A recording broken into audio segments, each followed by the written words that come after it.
తూర్పుగోదావరి జిల్లాలో సంచలనం సృష్టించిన డాక్టర్ ప్రియాంక కేసు నిందితుల పోలీస్ కస్టడీ ముగిసింది.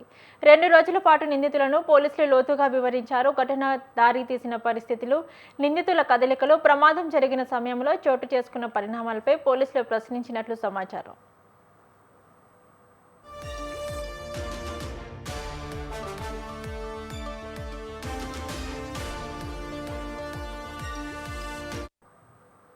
ప్రియాంకను కారుతో ఢీకొట్టిన ఘటనపై దర్యాప్తు చేస్తున్న పోలీసులు నిందితుల నుంచి కీలక వివరాలు రాబట్టినట్లు తెలుస్తుంది. ఘటనకు ముందు, తర్వాత వారు ఎక్కడికి వెళ్లారు, ఎవరెవరితో మాట్లాడారు, ప్రమాదం ఎలా జరిగింది, తదనంతరం ఏం చేశారు అనే అంశాలపై విచారణ చేపట్టారు.